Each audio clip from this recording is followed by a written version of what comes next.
jamong kampi trupa akhi Belanda nyo habis 15 malam.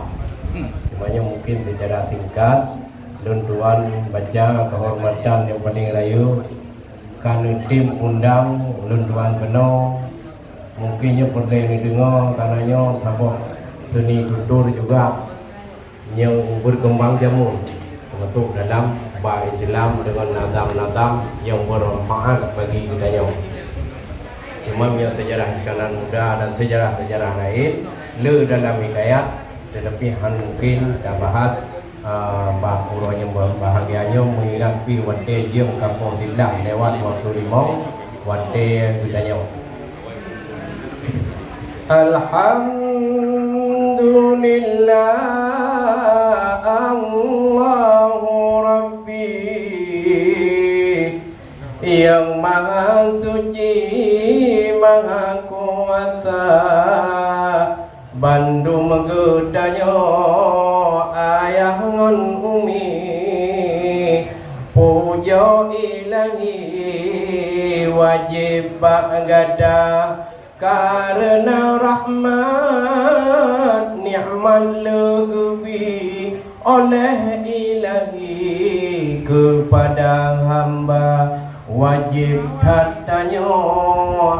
binongon abi akan ilahi ingat jut masa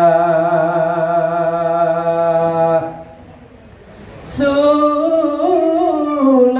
salam takun ke nabi rasul ilahi yang tan mulia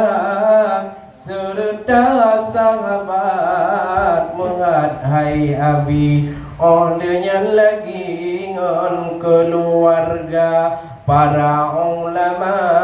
penting sakri badannya islami tak ingat benar lampu penerang citrang jeng segi ulama hai abi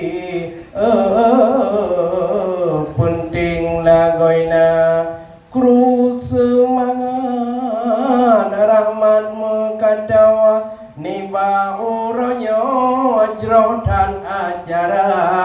bak tempat bersejarah tuah laganya fitun tiga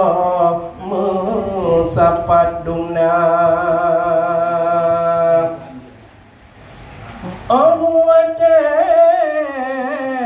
renungkan narakan finaro sejarah nangro